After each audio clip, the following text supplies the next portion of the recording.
I mean, 50 days out there, Yeah. feet on the pavement, speaking truth to power. I love that, man. And Enrique, I mean, Javier, how old are you again, man?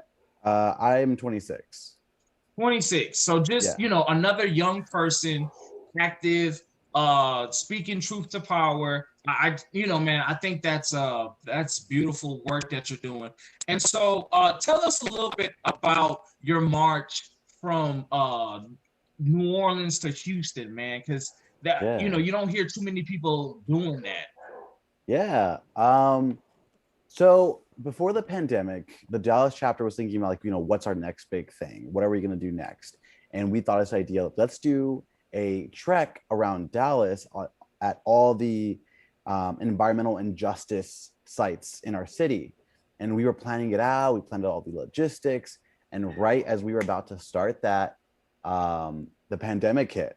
And it kind of stopped a lot of our work. And we had to now go on Zoom, and so we waited about a year and a half. And as we're kind of slowly coming out of the pandemic still, I got a call from one of our coordinators, and he's like, okay, the trek that we thought about? What if we do it from New Orleans to Houston? And I was like, that is a dumb idea. I'm in. And like immediately in my head, I'm like, oh my God, that's such a cool like Forrest Gump moment. And basically the story behind as to why we were marching from Houston to New Orleans is because there is a Sunrise member and her name is Shantae, and she is a climate refugee. She and her family had to flee New Orleans because of Hurricane Katrina. And much like other people, they moved to Texas, and she moved to Houston. And that is a reality people are living in. And it's going to be an even bigger reality for more people if the climate crisis isn't mitigated. And so we decided to have symbolic measure to tell Joe Biden that young people are coming into their power and they're going to call you out. You made promises and you're not following on those things. We got you elected and you're not doing the job that you promised us. So we are using the story of Shantae and so many climate refugees here in the Gulf South, and we marched. So yeah, that's pretty much the overall thing. I don't know if you want me to get into like the nitty gritty details of like what was the end like and what's yeah. I mean, yeah, man, go ahead and speak on that. And just to add, brother, I'm also a climate refugee. I'm from New Orleans. I Wow. was in that displacement movement. That's actually where I just came from, New Orleans, right before we hopped on here, man. So, and Wow. the ties are strong. So, man, and I know that that New Orleans to Houston drive, that long walk, and you guys march 400 miles. That is just speaking, like, that is showing solidarity. That is coming out there and saying, hey, we care about our this issue. This is the one of the issues of our generation. This has affected so many people, especially in the Gulf South. And Yeah. that's just perfect. Like, y'all are out there, holding power accountable. So I yeah, man, go Yeah. go ahead, definitely well, get into the first details I of want that. to I want to ask one question about that march, man. How long did that take? Yeah. So it took 40 days and 400 miles to feet to Whew. the streets. Can you Feet imagine Yeah. to the the streets. dedication, determination that requires, man? That's phenomenal right there, man. I wouldn't have Thank made it you so with you. I'm much. sorry. Yeah. No, I can't believe it. I haven't done that. Man. I'm like, I feel like I just went on a brisk walk for a couple of days. Wow. Um, but 40 definitely, days. yeah, it was crazy. Basically, what we did is that we had a huge celebration that kicked us off in New Orleans. We had some brass bands come out, and they really just give us like a good New Orleans send off, which was really great. And along the way, we stopped at several significant sites. Like we stopped and we showed solidarity with the St. James Parish, who are fighting a plastics plant. And their community has been at the end of an onslaught of industry coming in to their home and polluting their air and their water. We were at a The church Tony with them, and they Chains. were telling us that like most people in their community die of cancer, and that's just like having another plant is a death sentence in their communities. So we were there, and we called on Joe Biden to revoke the permit of of this plant, because they're also in Cancer Alley, where disproportionately Black and Brown people are dying at the hands of industry. So we were there with them. We were there in St. Charles, where they got hit with two back-to-back hurricanes, and immediately, right after those, they were hit by a huge flood, and that was just a couple of days before we got there. And we were talking with these communities, and people would be like, it feels like a never-ending cycle. My house gets hit, I have to make these repairs and go into debt, so just so I can continue living here. And then they get hit by another hurricane, and it gets worse, and then they're doing the repairs, and then it floods. And I was there with these community leaders, and we were taking down homes, we were taking down moldy walls and flooring.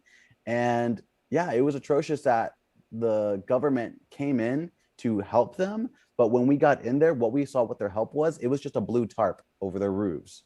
And that's Wow. what their plan was, and they're being left behind and neglected. And again, these are predominantly Black, and especially Black and Brown communities. And we talk about frontline communities. Some of these communities are way past the line. They are no longer frontline communities. The line has crossed them long ago.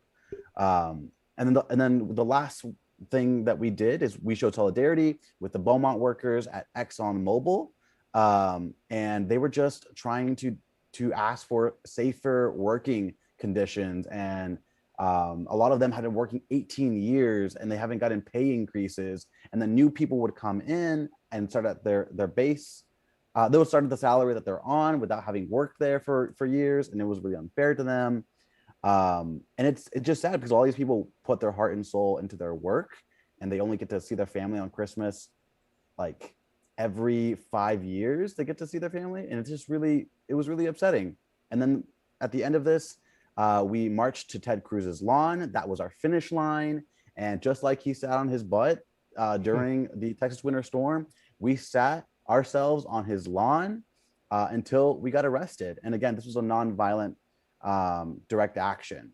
And we made sure that the press was there, and we showed that. And while we were there, we said, Biden, stop negotiating with people like Ted Cruz. These are climate deniers. Why are we wanting a bipartisan infrastructure bill when there are thousands upon thousands of people whose lives are being affected by reasons that this man does not believe in? So yeah, and people, part of our members went to jail, and they came out, thankfully. And it sucks that young people have to put themselves on the line like that just for their voices to be heard. But there are so many people within the Gulf South that are doing that every day. Yeah. It's also very Yeah. good that a lot of young people are willing to put themselves on the line like that, Mm. and that's not something that we've been able to see like in the past with the young people, because young people has been in a kind of in a place of being suppressed for a long time. But now there's more young people involved in this political world, and involved in what the community need, what the people need. Um, and that's, it's just it kind of opens up a whole nother world of perspective, man, that the politicians just they're gonna have to eventually pay attention to. Yeah. Yeah. Um, Yeah. yeah, it definitely eventually have to pay attention to.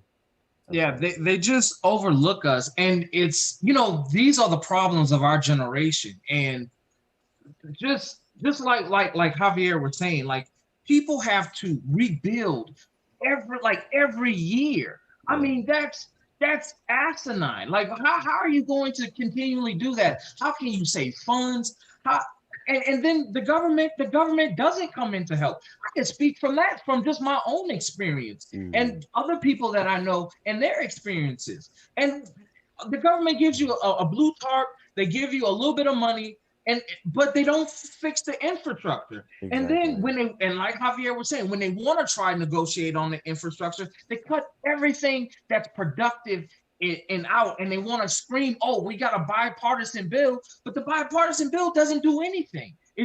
It's just a name only, and Mhm. so it is frustrating, and that's why it's so important for people like us, young people in the younger generation, to get involved, to get out there, to put our bodies on the front line, and to not only do that, and because this is great organizing work, but we also need to take these positions of power, start at the local level, because that's the only way we're going to start really seeing some Yeah. changes, is having people, with this kind of mindset in office, hold positions of power. Yeah. And I also should mention that the big core to why we were doing this is because we talked with the Biden administration before they were even elected, and there was a task force that was made that included people like our our director Varshni Prakash, and they were able to get Joe Biden to pass an executive order once he got into office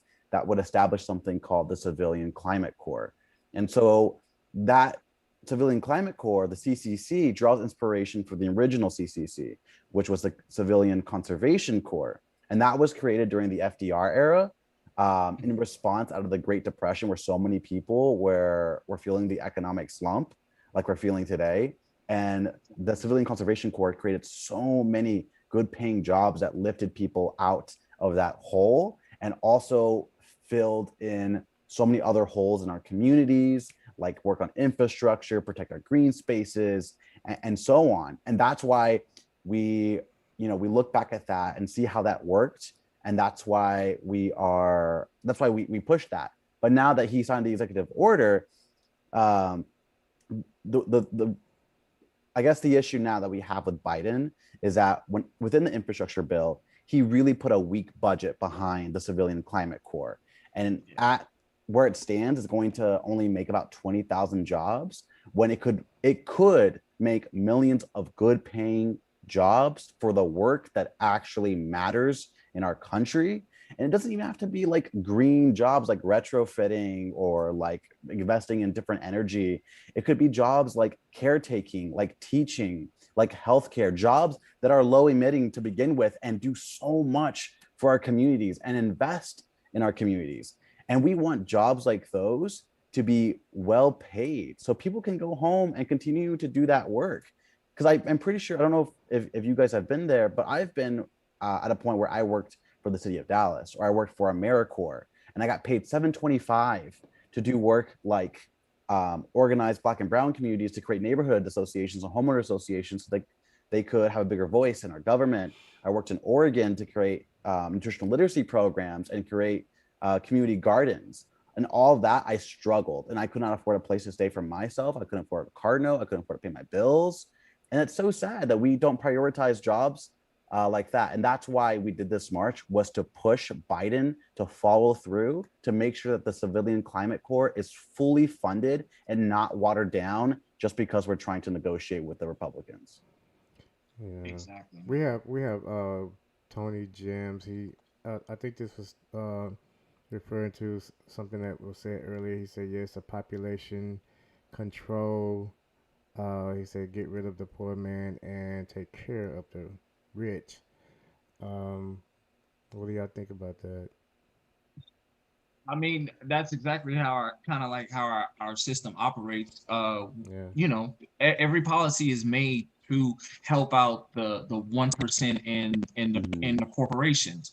I mean, that's all our government does now. And it crushes the worker, and Yeah. so it's not too far off. Yeah. yeah, absolutely.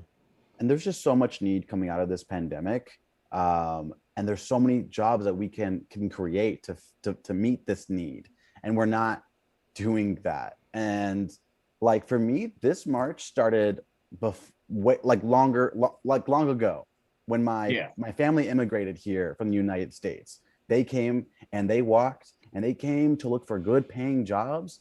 And I remember them working 3 jobs at a time just to put food on the table. And now that I went through college and I'm still working 3 jobs, nothing has changed for us. And we are Yeah. demanding more. I'm demanding to be treated with dignity. I'm demanding for a job. If I work a full-time job, for all my needs to be met, especially for work that really matters within our community. Exactly. I mean, we're the richest country this nation has ever seen, and I always say it because it's true. Uh, One of our co-hosts on here last week, he has this amazing statistic on how much wealth the 1% has, and it's like it's over Mm. 120 trillion dollars. I mean, that's just so many zeros. Like, Yeah. and people don't understand. Like, we're playing with monopoly money now. I mean, because Hmm. America controls its own debt, and so people fairmonger about the debt, but it's like we control our own debt. We can do a lot of amazing things in this country, Yeah. but it's just like we said before. It's just that ruling class, they don't want anything to trickle down. And so, Javier, let's talk about the DC, the last 10 days of the march. How was that, man?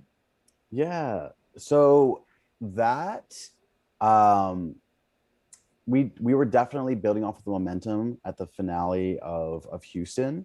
Um and we decided that also I should have mentioned during our march, several other marches also started. There was a march from Paradise to San Francisco in California, and there was a march in Pennsylvania that ended in DC, and we all decided to culminate in DC for our final action. And so there we had about 500 people show up 500 people show up, mostly young people from the entire country, just to be there for that moment. And we had an event, we had speakers. I was fortunate to speak on the same mic with Jamal Bowen and Corey Bush and AOC, and we were just calling the administration out and making sure that we are not giving the green light to a bill that does not solve the climate crisis and turns it into a climate catastrophe. So we were out there saying, Biden, don't be a coward, no climate, no deal, no compromises, no excuses, because our lives and our futures are not negotiable. And so after we had the rally, we dispersed, and groups of us blockaded all 10 of the entrances of the White House. And eventually, after a lot of singing and storytelling and just being there with one another, we had Secret Service come in and arrest 12 young people. It thankfully was not a long detainment. It was just no more than an hour. And yeah, so that's pretty much what we did there. And throughout our Houston time and our DC time, we really felt that we put the whole term of the Civilian Climate Corps a little bit more towards the national discussion. There's definitely still more room for it to grow, but this is where seeds grow, and I think we're doing that. Let me ask you: do you think that the message was heard? Yeah. So just a few hours after we did our action, the press secretary for Joe Biden had a quote saying like, what was it? It was like, yeah, we hear the young people, but we are doing stuff on climate. Like that, Hey, and then show when it they to us think, then. You know, yeah, and so like they're just, Exactly. don't say it's it. just like Show saying us. like, yeah, and it's sort of just like, oh, why did you hit her? Well, I didn't hit her that hard. And it's just like, yeah, we know you're doing stuff on climate, but you're not doing enough on climate. And that's just like such a cop-out answer. So it definitely felt a little dismissive, but It at least was. we know that we're gonna hold their feet to the fire, and this is just a first step in doing that. And we talked to so many people along the march, and they're tired of the same old people, regardless of Republicans or Democrats. They are tired of the government that does not work in their interest, and they have a valid distrust towards it. Um, but yeah, I definitely feel like we as young people are making the ways of old quake in their boots a little bit. And I think as we continue to put on that pressure, we can do more and more. And coming up, me and my chapter, we're going to do an action here with one of the, I'll just say a big oil supplier here, to call their stuff out because they are setting our oceans and the Gulf on fire recently. Literally, like the Gulf was on fire, Yeah. like Exactly. blazing flames. Like Yeah. that's something you would see in a movie. It looked like hell was literally coming out of the water. Yeah. And that's how are you gonna have that in like the richest country in America? I mean, the richest country in the world, and just Yeah. like the fish and like what that does to the ecosystem. Oh man, Yeah. It's a it's really hellscape. just Yeah. asinine how bad our system is. Um, man, Javier, that is good, man. And so I have a question. How do you think we can build upon this momentum? Do you think like what is the like how do we get more local uh communities involved in stuff like this? Yeah, that's a good question. And something that I really took to heart during this experience is I definitely came into this being like, oh, I'm being selfless and I'm going to be helping a lot of communities that are being neglected. And I was quickly ushered into a new position of like, these communities aren't just victims. Like these communities are resilient in their own right. They are doing the work that it takes to save them. And the only difference is that they don't have a large sum of like money, but they know what their own solutions are. And I think fundamentally, in order to bring people into a larger people's movement, we need to go to where they live and follow their leadership and not come in and tell them what is best for them and bring our solutions. Yeah, and I think just valuing the leadership of other communities and propping them up will really help us build a larger movement and not and yeah, it's just not important to create a monolith of ideas, and just respect different communities. Yeah, you can't create a one model fix all for a situation as complex as Yeah. climate change. You really have to go into these different communities and hear out, listen and hear out what they are saying. And because they go through these issues every single day, and so they have a better understanding of it. They know what truly affects them. They know the climate of their situation. And so it's definitely important to listen to like basically the voices of the unheard. So many politicians, I just know this from just interacting with a couple and seeing them speak in different groups.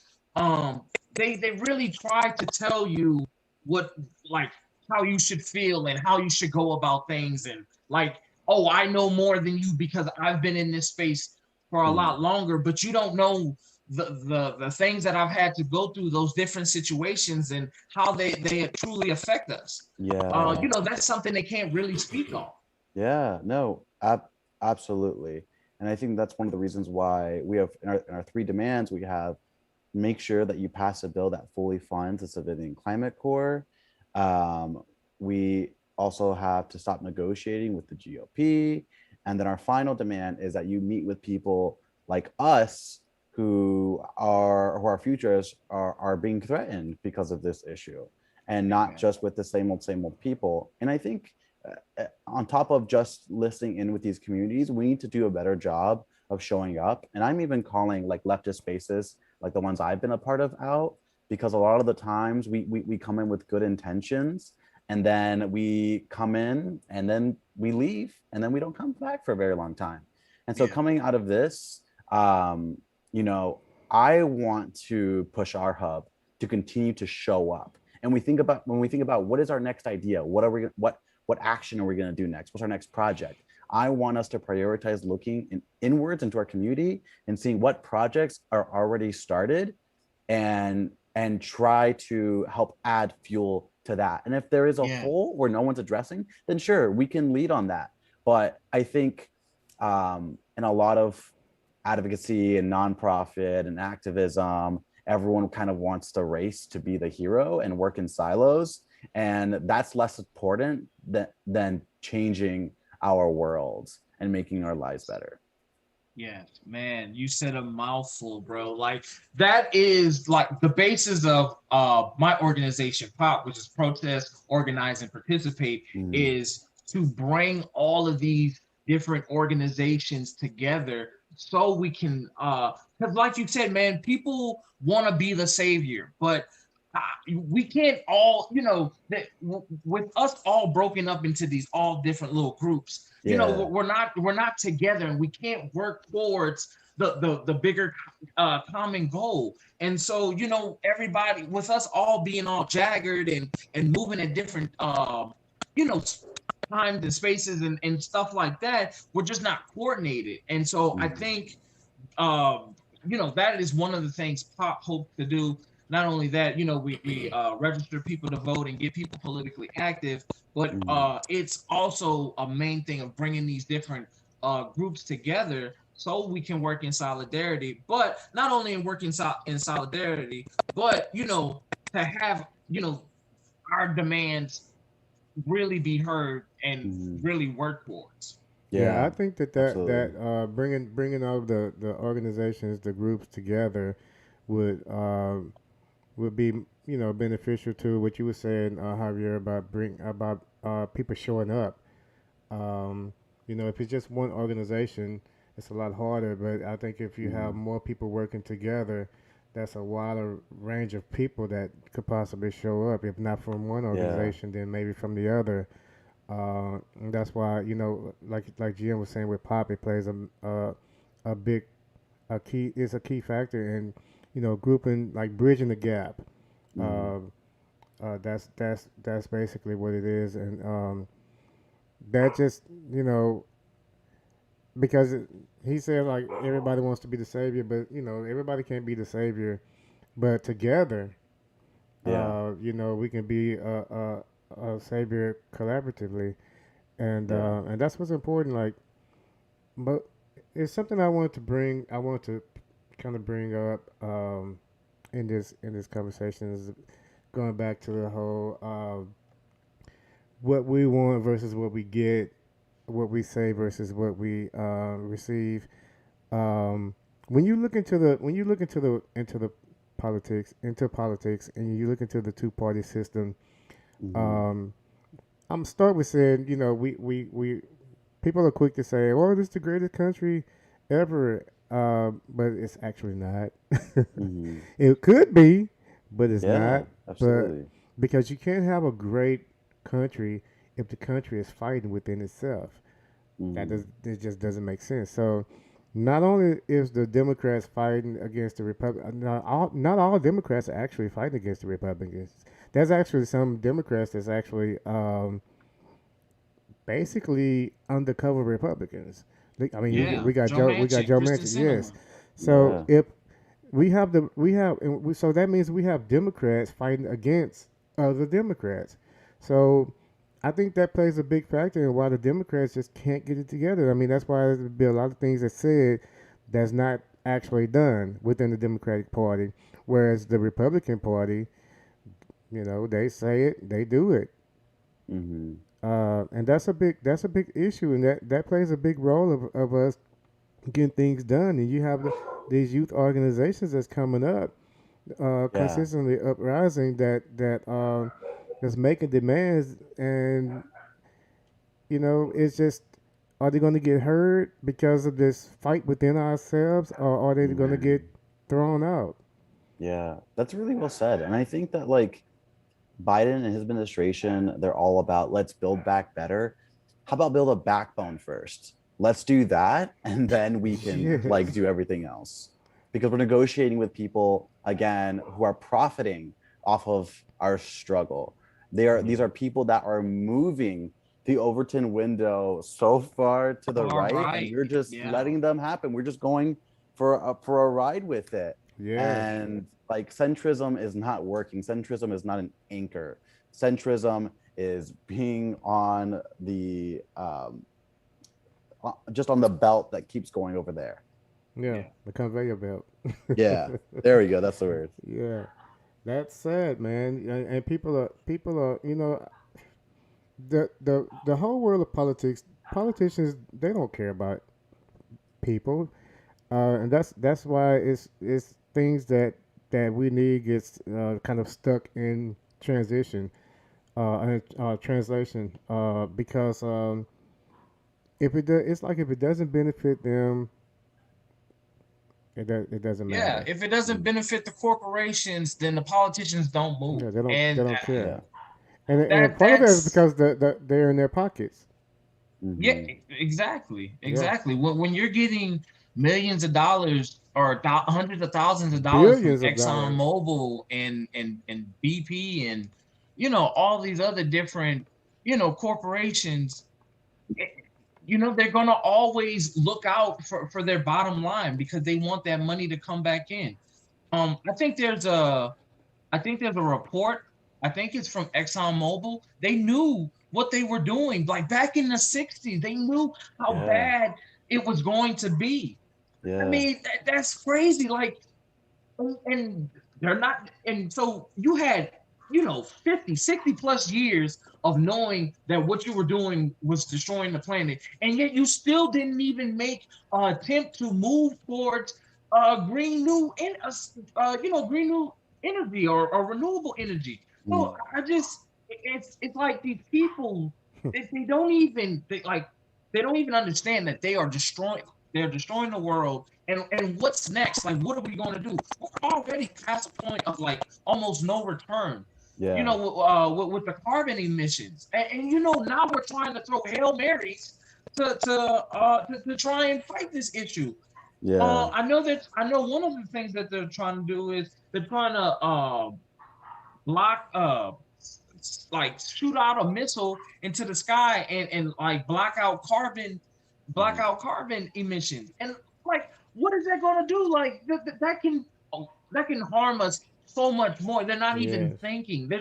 But we've gotten ourselves we've backed ourselves up into a corner, and now we're just trying to throw the football down the field. Yeah.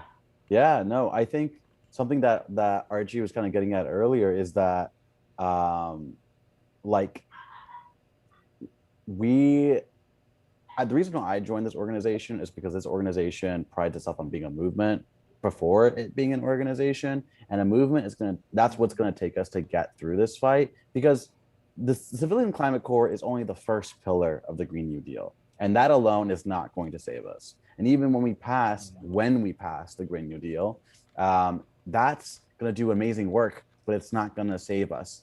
What's also going to save us is addressing campaign finance laws and empowering our democracy through ranked choice voting and having sensible gun legislation and so much more, making college tuition free, Medicare for all.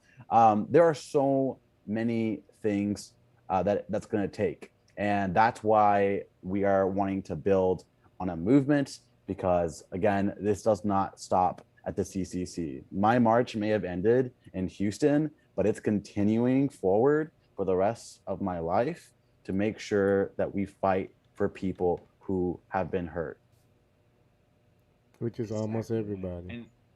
And Yeah. yeah, yeah, Javier, we definitely need young voices like yourself, man, out there speaking truth to power, holding power accountable, and not taking no for an answer. And Yeah. like you said earlier, man, like I don't want to negotiate with people who denying this, and they're being paid to deny this stuff.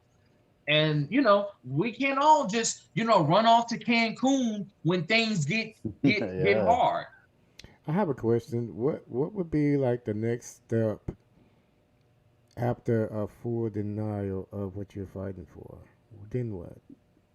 Yeah. So for me personally, one, I'm going to take a week off because rest is good in the movement. I don't want to put the whole world on my shoulders every single day, and that's important.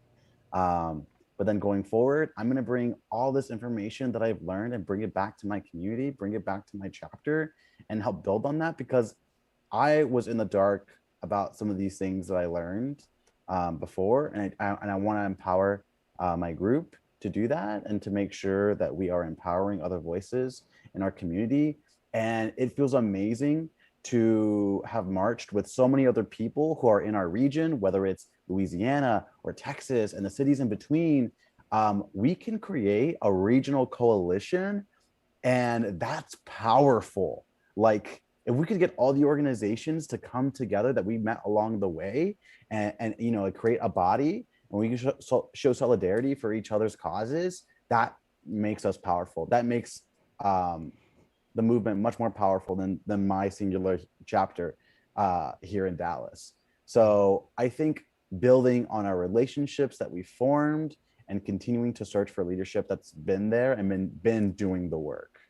But there are so many other things that we could be doing, but we need to be continuing putting on the pressure.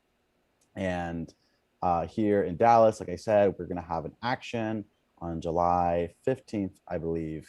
And we're doing a lot of organizing for that. But yeah, it also, like, it involves just like talking to the people in our community who have been disenfranchised and not all involved. I mean, I'm first generation American, and politics was not really my thing because that was something that was scary to my parents.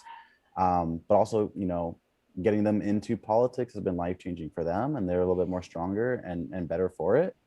But yeah, it's a hard question to answer because there's so many things that we could be doing going forward. But definitely want to continue building up the voices. Yeah, that's the important thing that you plan on continuing, because I mean, you don't really lose until you quit. So yeah, you know, that's very important that you're not planning on giving up, even if the answer is no. You know, fight further. You know, so yeah, Well, that's a good and I answer. think one and I think one of the things Javier was saying, you know, when you build such a big coalition, such a big movement, you can't tell them no because mm-hmm. you have so many of the people behind you. Mm-hmm. And, you know, the people are going to get tired of saying no, Yeah, or being told no. Totally, yeah. And so, you know, that's really how you get it going, man. yeah, Definitely bringing different organizations together because, you know, apart we are not strong, but together, you know, we are a massive, we, like you said, we're a massive movement, and mm-hmm. a massive movement of change, and really a force of good. And like you were saying, man, it extends so much more, like, needing health care, and having a livable wage, having more than a livable wage, having the workers actually get their fair share of working, in these different spaces and corporations, and because work has been getting crushed forever, and that's not right. And yeah, so yeah, man, it's all connected together. yeah, absolutely, Yeah. yeah. It's good to see. You know, it's good that at least we have a lot of young people fighting for. I mean, not just they're not just fighting for the young people; they're fighting for everybody. But it seems hard, like it's like a hard task to really just get people in general to even participate in Mm-hmm. fighting for some of the things that they know they need. Yeah, Why do you think that is? yeah, there's definitely Like there's a first, disconnect. yeah, I think that one, it's important to acknowledge the various barriers that people have, especially the people who are being most hurt by it. I mean, when I was in college, before even going to Sunrise, I had to work while going to college because I couldn't afford it. And when the first job didn't pay for it, I got a second job. And then when both jobs couldn't get my basic needs met, I decided to open up a food truck business that I still have today, and that was hard in itself. What's the name of the And business? the food truck is called the Corn Dog Guy. It is a vegan corn dog truck in Austin. Um, Okay. That's yeah, Yeah. we just awesome, moved it there man. after the Yeah. pandemic. But like I was saying, I think there are so many people who just have to work, and all the time is spent working and providing for their families and cooking for their kids.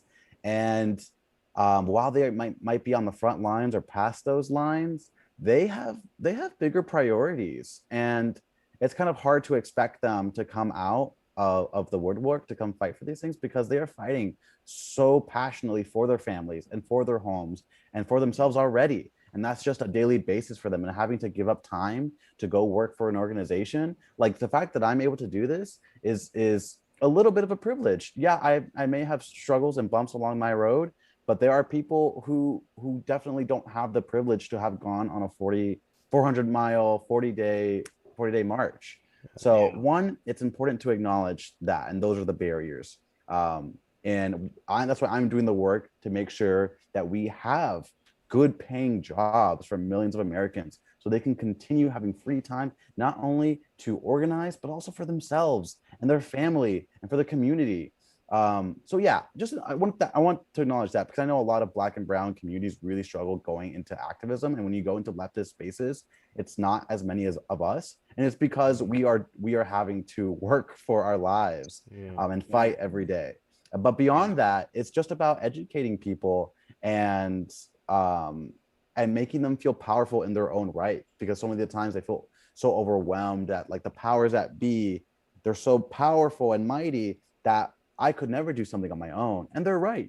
There's very little you can do on your own. But when you're part of a movement that's cross class and multiracial, there is so much soul and power behind that.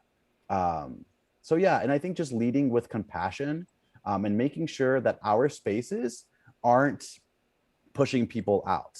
And I'm calling out things like performative activism within our circles. If you want to yell at someone because they use the wrong pronouns and they're still getting used to it, that's not productive, man. Like, yeah, that's a mistake, and we can help them get better. But I remember that when my mom came to a meeting and she got nervous because she said, "What's their pronouns?" She's like, "I don't know what that is." And that's so real for so many people. And I want to make sure that when we create our safe spaces, that our safe spaces are safe for other people who haven't been politically engaged because they're having other important things to get done in their lives. So leading with compassion and is best. I'm hoping that people viewing this video heard that and understands that, because that could be, just kind of knowing that other people understand where you are. Hopefully that serves as a way of motivating people to, to do more and be more for participating in this fight, man, because we need everybody. Not the young people doing their thing, but we need everybody. And I also think that, man, this might be a little bit off, but I just feel like the whole world of politicians just need to be just kind of cleaned out and just rebuild with like some younger minds. Just get rid of all these old folks. You gotta get rid of the old talking heads. Man, because that's it's just, I mean, that's what it is. These people, the older people, older politicians, they're stuck in their ways. Their drive is money, and nothing else. Nothing else matters. But to a lot of the people that's fighting today, and I'm mainly talking about young people. Other things matter. Other people matter, and that's what we need. That's what we need in these political positions. Yeah, and I'm so inspired. Like I remember when I was down in Houston, I was able to meet someone who was running for Congress, and he I'm trying to think of what district he's in, but I know it's the one with Sheila Jackson Lee is in it. Jackson Lee, So I know that Charles Thompson, he's running, and he's only like what 32, so still fairly young, and he's going out there despite the odds, and he's trying to push politicians to the left with his campaign, even if he doesn't win. So that's really great. And in our space we joke around being like, we're gonna make the blue bonnet slate, and we like pick out all these young people in our groups or people we met along the way, and it's like a funny joke, but it's also like, no, that could happen. That could be powerful. And the only thing that's scary is because, like, I remember right before I left, everyone was joking around being like, Javier, you should run for city council, and I know nothing about like politics. I just know what I've learned in however short time. Um, but like people forget that it is a team of people behind this representative, and we Mm-hmm. need more people who are truly more representative of people like us. Maybe you don't know Exactly. every policy details. Good, that's someone else's job. As long as you know what's good in your heart, and you know what's best for the community, and you talk to them and you show up, that's all what Man, that's what it's matters. all about right there. And it's so hard to like digest that.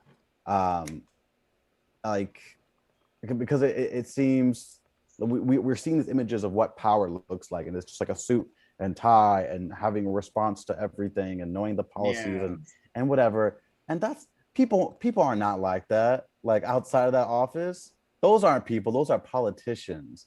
And Yeah. we Those are need more people, politicians. Absolutely. yeah, who can talk the way that we talk and how we Some real treat each people. other. And yeah, exactly.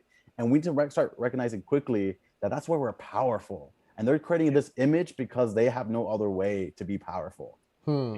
Oh man, Whoa, man, bro, watch out now. that is powerful, bro. That is powerful, and that's exactly the truth, Javier, bro.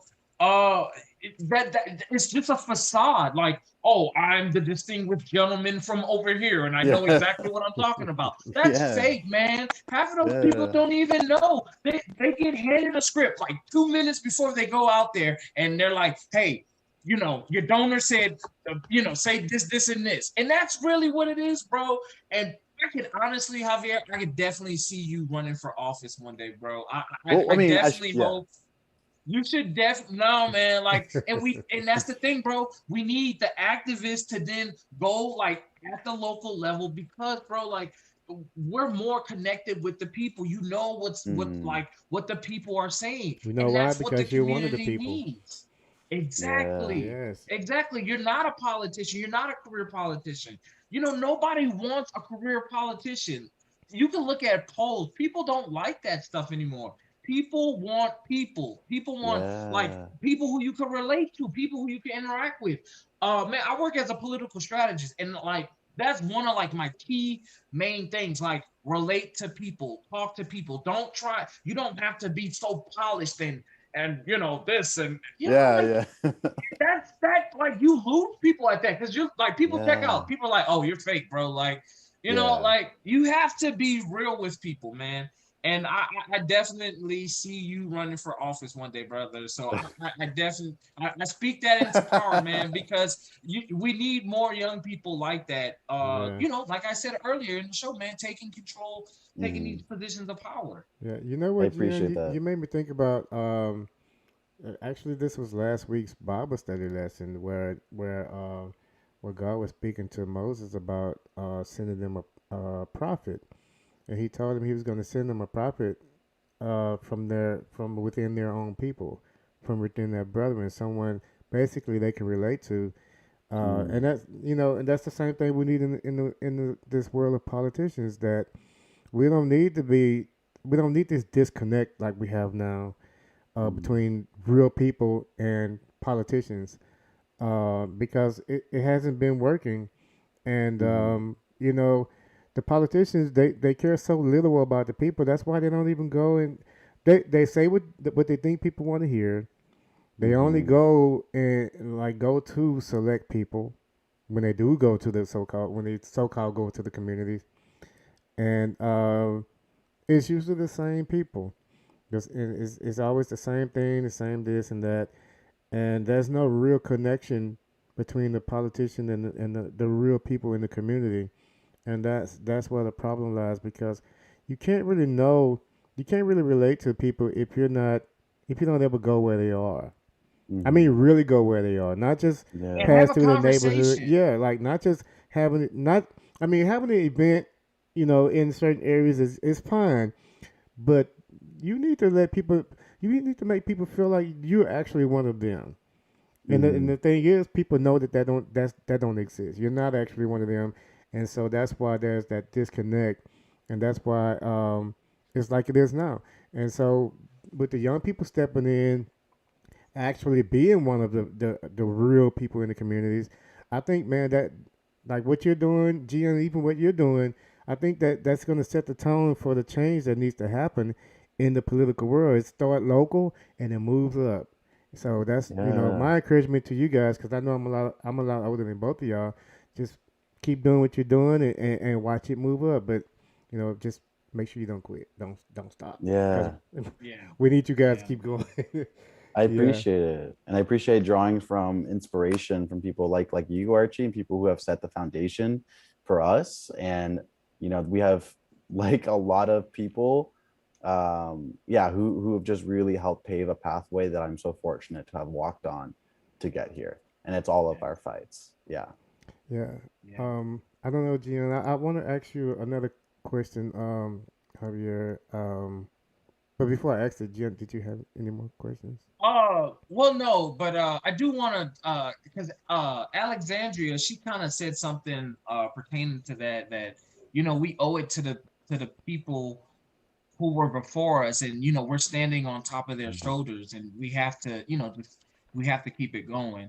And Mhm. even though they're kind of centrist, they're kind of in the middle, but I do think there are we I think we align more with them sometimes than we differ. And I think it's good to try and like always like kind of push back on people like that, just so we can get them to like kind of understand like that centrist model's not going to work. We have to definitely just keep on. Things are just too dire. The it's where we are as a country, how things are going. We need a big push. Well, I Mhm. mean, not even a big push. We need to get out there and start doing the work, because we're trying to throw hail marys and we don't even know what that's going to do. Yeah. Hmm. Yeah, definitely. But So do we my have any comments or questions from the chat? uh no, actually, that's one thing I was going to say. We really definitely want to hear from those of you who are viewing. You can join us in the live chat, um, and we'll read out your comment or question if you have any. Um, but until that, because I did read some of the ones that we do have, I have a question for you, Javier, and this is pertaining to the sunrise movement in general. Mhm. Um, I think you guys have a very strong message, um, and that's very good, because that's what's needed. Um, but I want you to tell the people that's viewing, right now, and the people who will view this video Mhm. later, who don't know what that message is, what it Mhm. is. So what is Sunrise's like message that it wants to say to the people in terms of maybe motivating people to be more politically involved in this fight that we're struggling with, or that we're doing, and just in general, what would be your Yeah. message to people? Yeah. So I guess Sunrise's message is one, we are all powerful than what we think. And there are systems at play that make us believe that we are weak, and we are Mm-hmm. not. And they make us believe that we are weak by dividing us, by making us have jobs that don't pay the bills, that make us weak because we can't afford to go to school, that make us weak because we can't afford health care, and that make us weak by implementing racism in our institutions and in our structures. Mm-hmm. And we are so strong, and we're so strong when we're together, and we are strong when we are part of a movement. And so when we are in a movement demanding real change for real people, we don't care what the elites have to say. We don't care about corrupt politicians.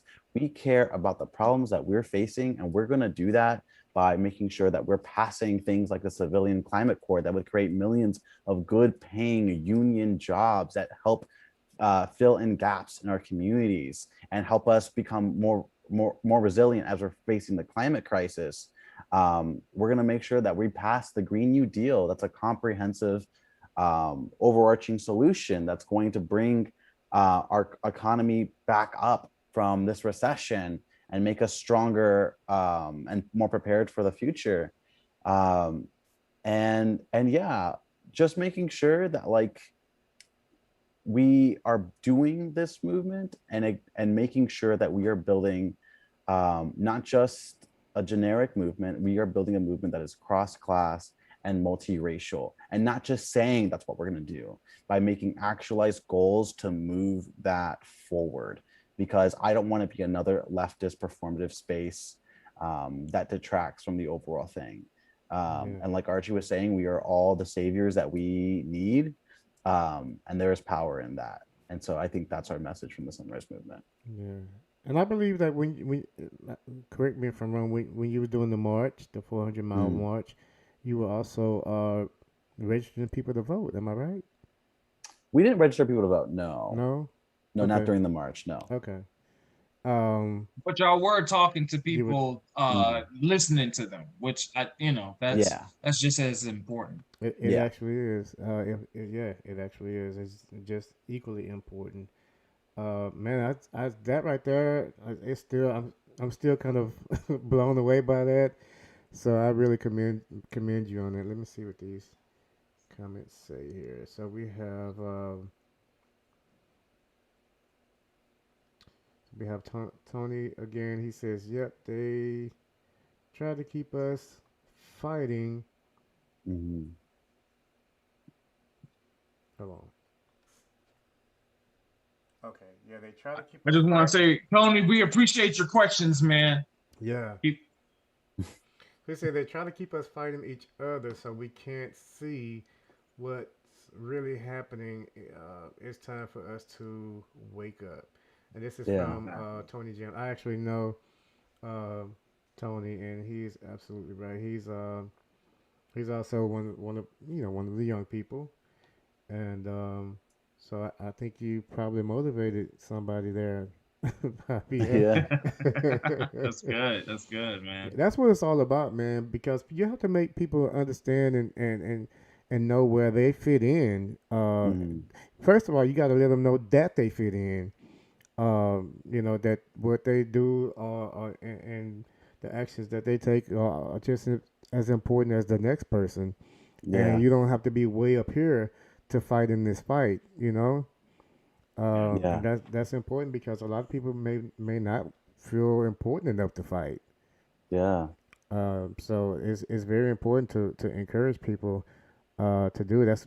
That's what one of the other reasons that Gian started the POP organization, because it's important to motivate people and let people know that, hey, you play a part in this too. It's not just us with titles and stuff. It's actually you. Yeah. And people need to know that and be motivated. I have this thing, every tax-paying citizen, you're paying taxes to your government. Therefore, you just act something of your government. Don't be afraid. They're not afraid to come after you and get that money. So don't be afraid to ask the government to do more for you. So that's a definite message that I always try and push. We got any more questions? Because no, there's no questions here in the chat. It was just comments. So and a couple of good comments too. So I'm just I'm like again I'm really excited about even having you on. I've been telling people like we got this guy on here with Sunrise Movement. He marched 400 miles. Yes. And I was just one of my curiosity questions I had was how long did it take? Cause that's a lot of 40 days. Walking. That's oh my God, Yeah, we did. We first started doing 7 miles a day just to get our bodies used to it. And I remember the first week, it was hard. We were in New Orleans and it was raining. Like yeah, we had to set a pace, and we went through heavy rain where all of my clothes down to my socks were soaking, and we would get blisters. I remember that my feet looked like bubble wrap. It sounds really gross, but it was bad. And we would walk despite that, and then there'd be these record heat waves that we'd be feeling. And I remember one day, myself and 2 others, we were just walking in the middle of Louisiana, and we were starting to feel the effects of heat exhaustion, and it felt almost like we were drunk and we were laughing at everything, and Y'all was heat drunk. Y'all was heat drunk. yeah, and it was so crazy. But eventually we were able to pick up our pace, where every day we walked 16 miles, and 8 hours every day to get us to that point. Wait, it took y'all only 8 hours to walk 16 miles? Yeah. Wow. Yeah. Man, that's a lot of work, brother. Oh my That's a lot of work, goodness. man. Yeah. Y'all were really I mean, and that just shows how committed y'all are. And because this is our fight. Past this, there is no, we may not even have a world if we set it on fire. So what kind of Mm. I statement do mean, you think that made to people? Just people who just hear about that, like, hey, that's this group that walked 400 miles. Well, what did they do? Well, they did this or did that. They talked to people.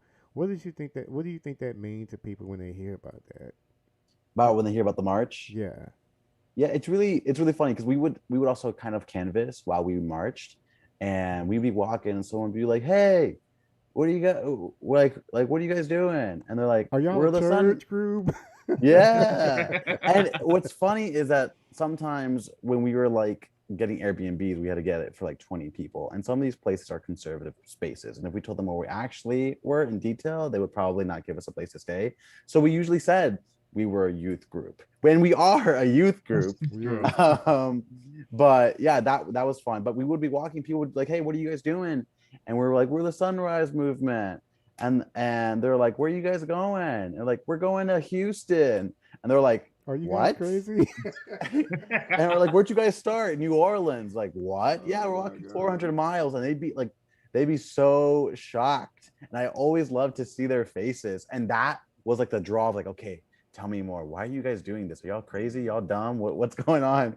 And that was like our first line to be able to communicate like why the CCC is so important and why good jobs are important, and also learn from them like what job they have, what kind of job do they want, and tell us more about the community. Man, it sounds like it's all about the next question, because that next Yeah. question set the tone of what you can, how you can implement what you're doing to that person that you're talking to. Mhm. So yeah, that's very good, man. That you got people to engage with you once you told them what you're doing. Because for one, it sounds crazy, so Mhm. people gonna automatically be like, "What? You walking all the way to Houston from here? You from here?" So Yeah. that was powerful, man. That's really a really powerful way Yeah. to get people engaged and And it to started make a with only about statement. 20 of us marching. And by the time we got to Ted Cruz, we have almost 80 people who just like came in and heard about us and were like, "I want to march with you to the finish line." And they just came and showed up, Wow. man, that's and did beautiful. that. So that was really great to see. So are y'all planning? Are y'all gonna do another one? I mean, maybe not. Maybe not too soon, hopefully, because I would love to be Still home. recuperating from um, that work. Yeah. but I don't know. I was jokingly planning another march with my friend who is in Chicago. I'm like, okay, what if you guys do a march from Chicago to Detroit? There's so much to be done there. And also, what if we do a march that ends up at Joe Manchin's house, like a merchant to mansion or something? I think we could see another wave Yes. potentially in the future, but we'll see. That's that Yes, man. that's Yeah. huge, man. And but yeah, man, you can definitely count on Pop. We will be there to, lend a helping hand, man, because I mean that's really important. And we're all about, solidifying and consolidating power, brother. So man, I that Javier, bro, that's awesome. Thank you. we have a question. Someone asked. Actually, this is Tony. He says, "So, what do you think about Biden sending the U.S. soldiers to control American people, To control American to people? control the American people?" I'm not really sure about that. But what I will say is that I hate the question of like, well, where are you going to get money to pay for that? And Mm. immediately I'm like, I'm looking at you, military budget, where it's like our budget is twice the size of the next 7 countries combined. Wow. Twice the Combined. size of the next 7 countries combined. And half of those countries are our allies. Exactly. And so like when we're Wow. talking about where money can come from, currently I looked it up yesterday because I was having a discussion with my mom about it. Our current military spending per year is about $715 billion. To Billion. make college tuition free, we only need about $50 billion. Wow. And we would still be the number one military on the face of the planet. If we even cut our military in half, we would still be number one. And And if that's we not even did, in half we could right do there. we could do so much work if we weren't Wow. like militarizing places like our homes and bombing countries for the sake of oil and Yeah. needless war. And That, that's like just that's just an example of how funds get like kind of wasted. You know that like they're put into just this whole area that yeah, just completely unnecessary, and that also shows why there's a lacking in over here, over there. yeah, Money's not. It's just not allocated where it needs to be, and yeah, that's another issue that needs to be addressed and needs to be fixed, man. Because yeah, um, it's just like we preach a lot on our show about defund the police, reforming the police, and Or reallocating, however yeah, you want to say it, you know. reallocating the funds that's just kind of going to like wasted substances, like the military grade weaponry and all this stuff. yeah, When that money could be going towards better training, Are implement, improving the community. implementing certain things for the community of, you know, for one, cops need to be trained better. I think it needs to be a yeah, broader training that they needs to go through, and get away from the shoot first and ask questions later. Like, we heard about yeah. the guy. I did a video on it on a guy that was shot and killed by the police after he And he was a actually good guy. initially potentially saved other police from getting killed by a guy who seemed to be targeting only police because he only shot the cop. I don't know if y'all seen the video. Gee, I'm sure you did. Yeah. Um, but it just goes to show, if they're trained better, then maybe they would have known to. I think they did know, because I think that some cops is just their They're choice to trigger do happy. it. But Yeah. the training, I think, with the more extensive training, then maybe something will snap in their mind and make them think, hey, freeze, freeze, drop your gun Yeah. before I just shoot you. Yeah. And So they yeah, don't have that kind of stuff I think happening. if Tony's asking about military in our communities, if he's talking about police, maybe I think I might have misunderstood that. But yeah, that's definitely important. Archie, what you said is mega important. And also just making sure that the hiring process is like okay, because a lot of these people come in with like power trips Yeah, because Yeah. they yeah, don't see that at home, or there is like a pipeline of ex-military into police and they treat their Yes. homes like a war zone, and there's not enough to screen the candidates who are also coming to these jobs. And we need to put more money just overall yeah, in away from destruction and more towards healing and reparation. yeah, Yeah. yeah.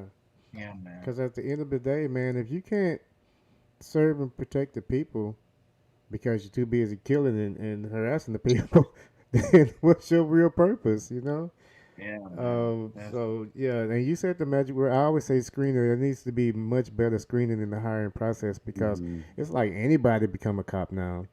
Yeah. And Yeah. if there's no proper screening in the hiring process, then they don't really know who they're hiring, you know. Yeah. Yeah. And Just the that's just fact, go ahead. well, just the fact that it's longer, it takes longer for you to become a licensed barber than it is for you to become a cop. Wow. That just says it all about our whole It entire really system. does. It Wow. I really didn't even know does. that. That's crazy. Yeah. Yeah, it is, man. And now, how you gonna protect and serve uh, the community if you haven't been trained to do it? You know, Yeah. everything doesn't call for guns blazing, Yeah. but that's what we get from them, Yeah. Yeah. and Yeah, it's sad, definitely. man. And I And a think all lot of of this things yeah. from the top, man. It Mm, stems from the top and goes and trickles down And so that's why another thing that I just always say that, hey, you know what? We need to not only just reform the police, we need to reform the government. Yeah, definitely. And I think some parallel that I like to draw from policing and the military is that I'm in this fight because I want to create millions of good paying jobs that help fix our communities with the Civilian Climate Corps. And hopefully that can be a stepping stone into getting like a federal jobs guarantee. Because we already have a federal jobs guarantee in this country, and that's called the military. That if you want a job, you can sign up and get one through the military. But that comes at the potential cost of your life. And it doesn't only affect you, it affects your loved ones. If something were to happen to you, like you're paying the ultimate price. And it's so unfair that if you want a jobs guarantee, that you have to sign your life away. And that's so messed up. So when we talk about wanting like a jobs guarantee, we have one and we could be doing better by actually having jobs that actually needs to get done and not just protecting oil interests. Yeah, Wow, yeah. man. That's exactly right, man. I couldn't even say it any better, brother. Like, Tony, I see your other comment. That's we're gonna save that because that's gonna be a different show.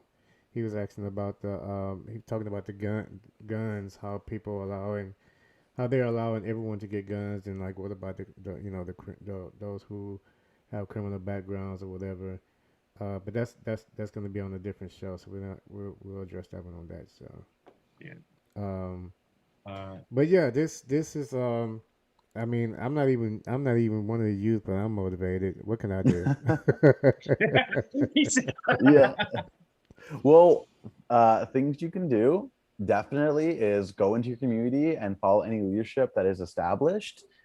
If you're having trouble finding a place for yourself, I know as a young person going into like your certain chapters of like the Democratic Party, it might be like, oh, the Democratic Party is kind of iffy. And also, when I go there, it's a lot of older white people or whatever. Um, yes. First off, look to see what your community has to offer, and if it doesn't have something to offer, definitely start something on your own or start a Sunrise Movement chapter. But you don't need Sunrise to get things forward. Um, but there is so much that we could be doing, and we could also be doing mutual aid work. Which is so beautiful. And that's how we build stronger connections and communities. You guys heard that?